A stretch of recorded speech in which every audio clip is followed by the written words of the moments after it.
The remorse of yesterday. I never meant to find his name again after 23 years.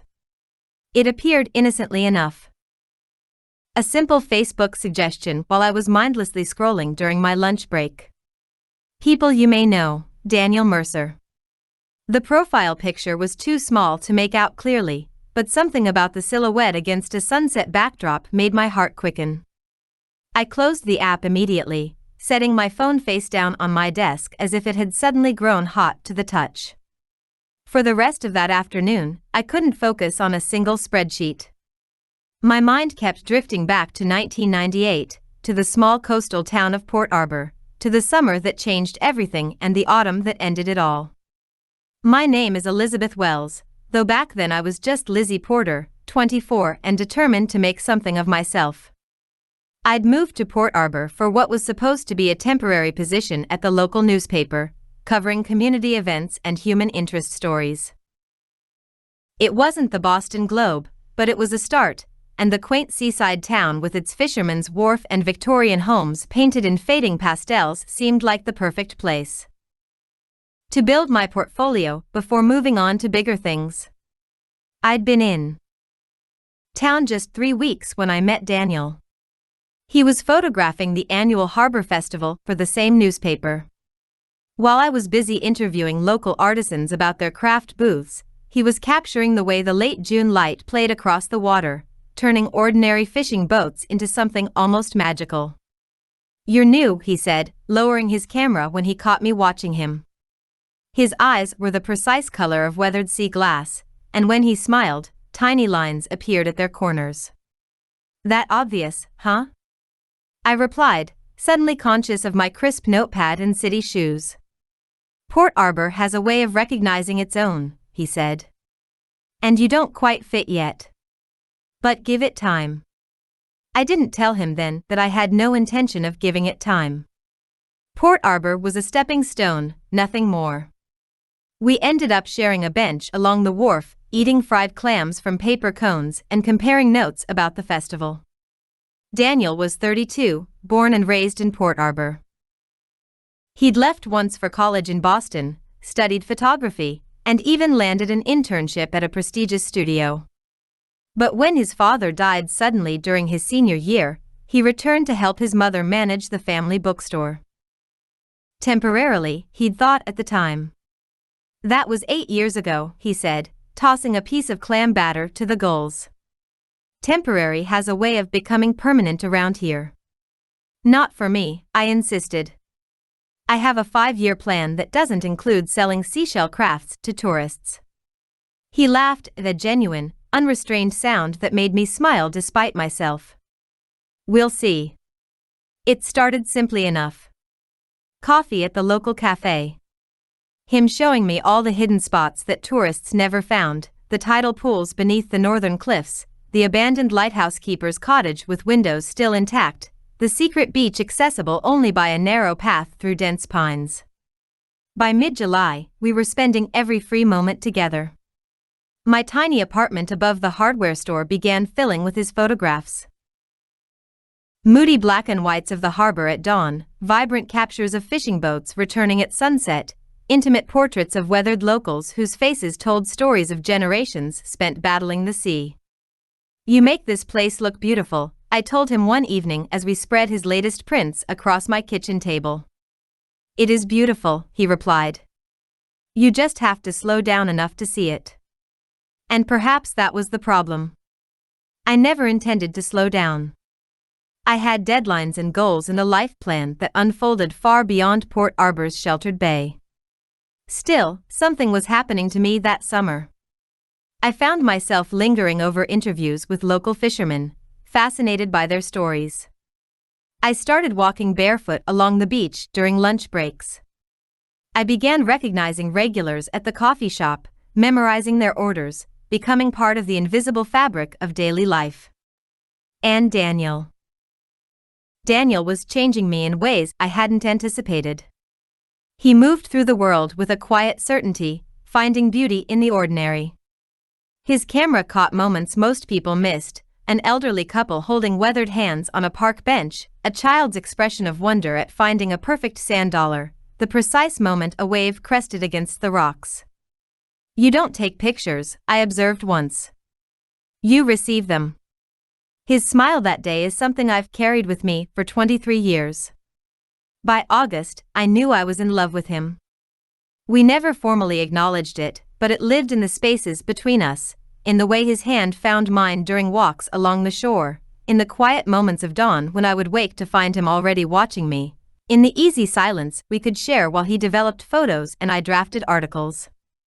His mother, Margaret, welcomed me into their world with a warmth I hadn't expected. The bookstore they ran together, Mercer's Books and Curiosities, became my second home. I'd spend weekends helping shelve new arrivals or reading to the children who gathered for Saturday story time. Margaret would bring us tea in mismatched cups, her silver hair always escaping whatever clip attempted to contain it. "He's different with you," she told me one rainy afternoon while Daniel was out on assignment. "More like the boy he was before James died." James, Daniel's father, had been gone 8 years, but his presence still filled the store. His reading glasses remained on the antique desk in the back office. His extensive collection of maritime history books occupied an entire wall, carefully maintained and regularly referenced by local researchers. "Daniel never meant to stay here permanently," Margaret continued, dusting shelves that didn't need dusting. "He had such plans in Boston. Why didn't he go back after?" I hesitated. "After the funeral?" She smiled sadly. "He said it was to help me with the store. But I think Port Arbor holds him in ways even he doesn't fully understand." She paused, studying me with eyes identical to her son's. "What about you, Lizzie? What holds you?" I didn't have an answer then. I wasn't sure I wanted one. September brought changes. The summer tourists departed, leaving the town quieter. The newspaper reduced its pages as local businesses cut back on advertising. And I received a job offer from the Providence Journal. Not quite Boston, but a significant step up. The position would start in November. I didn't tell Daniel immediately. I convinced myself I was waiting for the right moment, but the truth was I couldn't reconcile my ambition with what we'd built together in Port Arbor. On a perfect Indian summer evening in late September, Daniel took me to the abandoned lighthouse keeper's cottage. He'd set up a picnic inside, candles in mason jars, a blanket spread across the worn wooden floor, a bottle of wine, and a simple meal of bread, cheese, and fruit. "What's the occasion?" I asked, taking in the scene. "The equinox," he replied. "Equal parts day and night." It seemed significant. We ate as the sun set, its golden light filtering through the salt-stained windows. After dinner, he handed me a small wrapped package. Inside was a leather-bound journal with my initials embossed on the cover. Tucked between its pages was a photograph. One he'd taken of me my first week in town, though I had no memory of it. In the image, I stood at the edge of the wharf, looking out at the horizon, my hair caught by the wind. Something in my posture suggested both longing and possibility. "You were watching the Boston ferry depart," he explained. "You looked like you were already half gone." The accuracy of his observation startled me. "Daniel, I know about Providence," he said quietly. Margaret heard from Susan at the post office. Congratulations were apparently sent. The small-town grapevine had beaten me to my own news. I felt sick. "I was going to tell you," I said, my voice sounding hollow even to my own ears. "When?" "I don't know. I haven't decided if I'm taking it." But that was a lie, and we both knew it. Of course I was taking it. It was everything I'd worked for, the first real step toward the career I'd mapped out for myself. "What would make you stay?" he asked simply. The question hung between us. In the flickering candlelight, I could see every emotion crossing his face. Hope, fear, resignation. What would make me stay? Him? The town? Some version of myself I was just beginning to discover. I can't just abandon my plans, I said finally. This is what I've worked for. Plans change, Lizzie. People change. Some people don't, I countered. Some people come back to their hometown for what's supposed to be a temporary stay and never leave again. The moment the words left my mouth, I regretted them. His expression hardened. That's not fair, he said quietly. Isn't it? You had dreams too, Daniel. You were going to be a big city photographer, travel the world. Instead, you're shooting town festivals and fishing boats. Because I chose this life, he replied. Because I discovered that what I thought I wanted wasn't what I needed. Well, I know what I need, I insisted, though I felt increasingly uncertain. He was silent for a long moment. Then, do you love me? The directness of the question took my breath away. We had never said those words to each other, though they had lived in every touch, every shared glance, every moment of the past 3 months. That's not enough, I whispered. You didn't answer the question. Because the answer doesn't change anything. My voice broke. I have to do this. He nodded slowly, as if confirming something he'd long suspected. Then I need to tell you something, Lizzie. I've been offered a position too. A photography fellowship in Seattle. A year documenting coastal communities. I stared at him, uncomprehending. When? How? I applied 6 months ago. Found out last week. He ran a hand through his hair. It starts in January. Were you going to tell me? Of course. But then I realized it didn't matter, because I was going to turn it down. Why would you do that? His eyes met mine, and the raw emotion there nearly undid me. Because I thought you might stay. I thought we might have something worth building here. You would give up an opportunity like that? I couldn't wrap my mind around it. For the right reasons, yes, he said simply. But maybe that's the difference between us. The next few weeks passed in a blur of strained conversations and tentative peacemaking. We tried to recapture what we'd had, but the knowledge of our impending departures colored everything. I began packing my apartment on weekends. He started making arrangements for the Seattle Fellowship. Our last night together was Halloween. The town had organized its annual parade, and Daniel was covering it for the newspaper. I walked alongside him, holding his extra lenses, watching as he captured images of children in costumes and storefronts decorated with pumpkins and cobwebs. Afterward, we returned to my half-emptied apartment. Neither of us mentioned that I would be leaving in 3 days, or that he would be following his own path in just 2 months. I got you something, he said, pulling a small box from his jacket pocket. Inside was a delicate silver pendant. A miniature camera on a slender chain. So you don't forget to really see the world, he explained as he fastened it around my neck. Not just pass through it. I gave him the only thing I had that seemed meaningful, a first edition of The Old Man and the Sea that I'd found in a used bookstore in Boston years before. I'd inscribed it simply, to Daniel, who understands the sea and its treasures better than most. Love, Lizzie. We made love for the last time that night, slowly and deliberately, as if memorizing each other. Afterward, lying in the darkness with his heartbeat beneath my ear, I almost said the words we'd been dancing around all summer. Instead, I said, I'll miss this. This, he asked.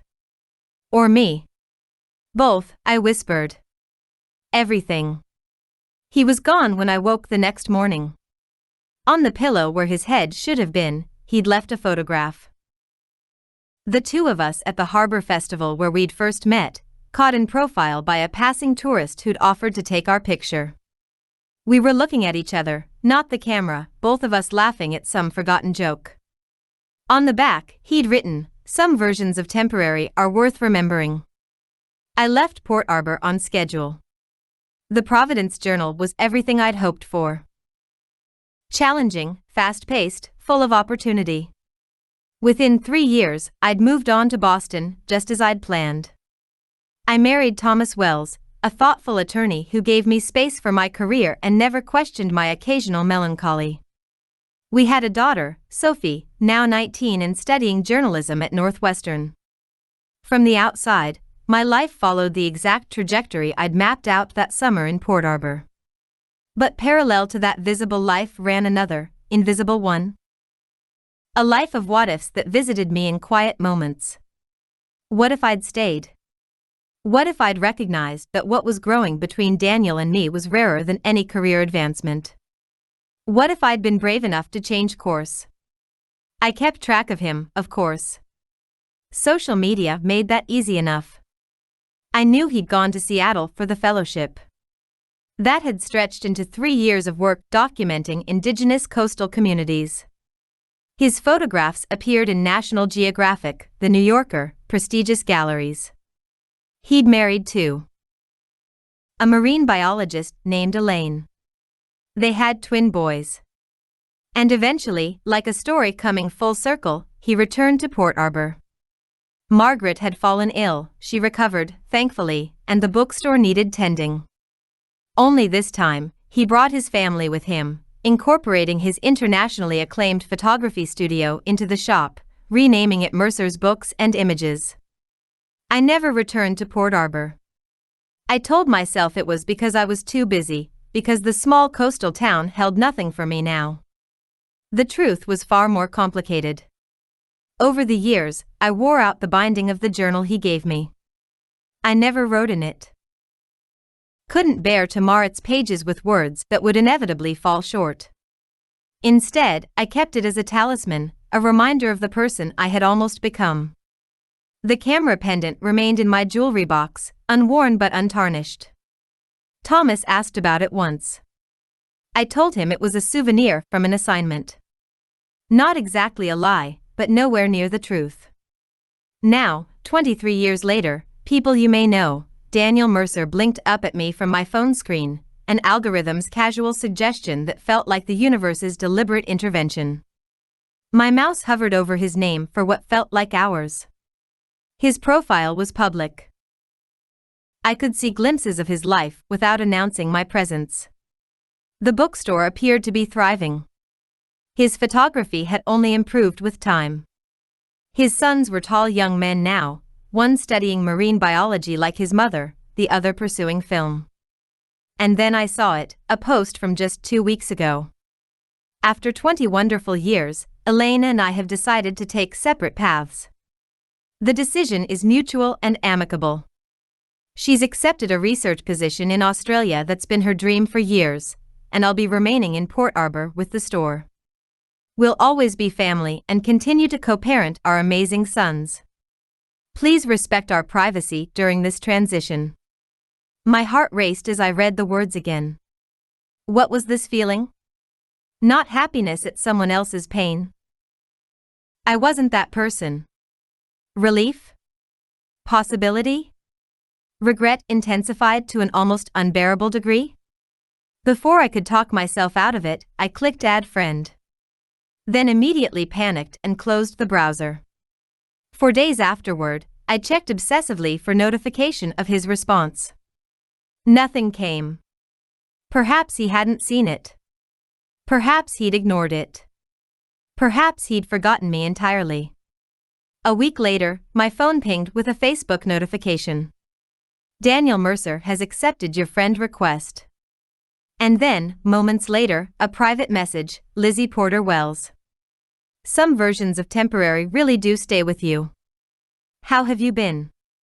I stared at the message for a long time, my fingers hovering over the keyboard. How had I been? How could I possibly answer that question honestly? I'd been successful. I'd been lonely. I'd been right about some things and terribly wrong about others. I'd been haunted by sea glass eyes and possibilities left unexplored. Finally, I began to type, I still have the journal you gave me. And the camera pendant. I never wrote in the journal. Could never find words worthy of it. And I never wore the pendant, kept it like some kind of talisman. Silly, isn't it, the things we hold on to? His response came quickly, not silly at all. I still have that first edition Hemingway. It's in the special collection section at the store. Margaret used to tease me about it. Said I treated it like a religious artifact. I smiled at that, imagining Margaret's gentle ribbing. Then typed, "I'm sorry about you and Elaine." "Don't be," he wrote back. 20 good years is nothing to regret. Some loves aren't meant to last forever, but that doesn't make them less real. I took a deep breath, then asked the question that had been burning in me for 23 years. Do you ever wonder what would have happened if I'd stayed? Or if you hadn't gone to Seattle? The typing indicator appeared, disappeared, appeared again. Finally, every day for 23 years, Lizzie. Every single day. My hands were shaking as I responded, "I have a conference in Boston next month. It's not far from Port Arbor." 3 dots pulsed on the screen for what felt like eternity. Then, the lighthouse keeper's cottage is still abandoned. The view hasn't changed. Neither has the way I remember us there. I closed my eyes, memories washing over me with the force of tide against shore. When I opened them again, I typed the words I should have said that autumn night 23 years ago. "I loved you then, Daniel. I think a part of me always will." His response was everything I hadn't allowed myself to hope for. Some loves transcend time and choices, Lizzie. They just wait patiently for us to find our way back to them. I'll be here when you're ready. I touched the screen lightly, as if I could reach through it to the man waiting in a coastal town I'd tried so hard to forget. Perhaps it was too late for us. Perhaps too much time had passed, too many other lives built and lived. But as I sat there, a strange peace settled over me. The certainty that some stories don't end just because we turn the page. They continue writing themselves in invisible ink, waiting for us to find the courage to make them visible again. I had a plane ticket to book. A journey to plan. And finally, after all these years, words worthy of a leather-bound journal.